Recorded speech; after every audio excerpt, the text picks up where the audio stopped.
Olei gorosase, rokibu gotabugo. Olei gorosase, rosuku zararao. Sohora suasase, di imingi sohor hecho. Dungo gitachakuro, amai khizeigo. Rostadi birasuyas.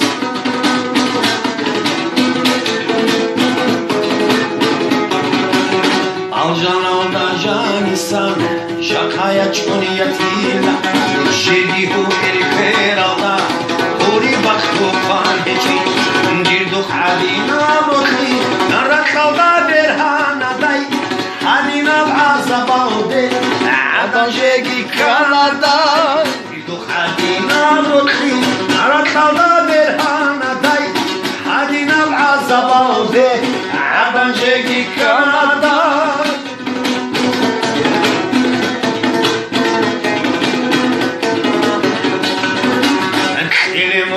Arada mina dutsa banidi elarilan abuna rostadi birastida dunyavalda bu gebegi arastan de busani yusunari abuna dur ebellah yastide vay marjanat marjanat hayda şibha marjanat oh marjanat marjanat ungo marjanat Ditsagi javakuna, di bir munkakte inin, ditsagur azbarakho, het ekutinin, ebelalda abuna, ushtada yekhokinin, shada kata dekharun, duryas ditsa kamolin, oh marjanat marjanat, ayda shukha marjanat, oh shwainat, ungo shwainat.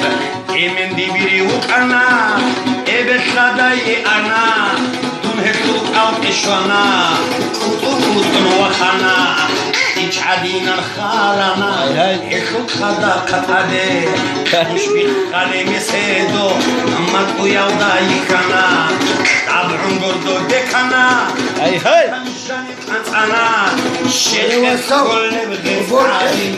Ebeko ustarasu, şehir kolev et adam. Ebeko ustarasu, Juan Karal bir kıratsa, Miki kodu.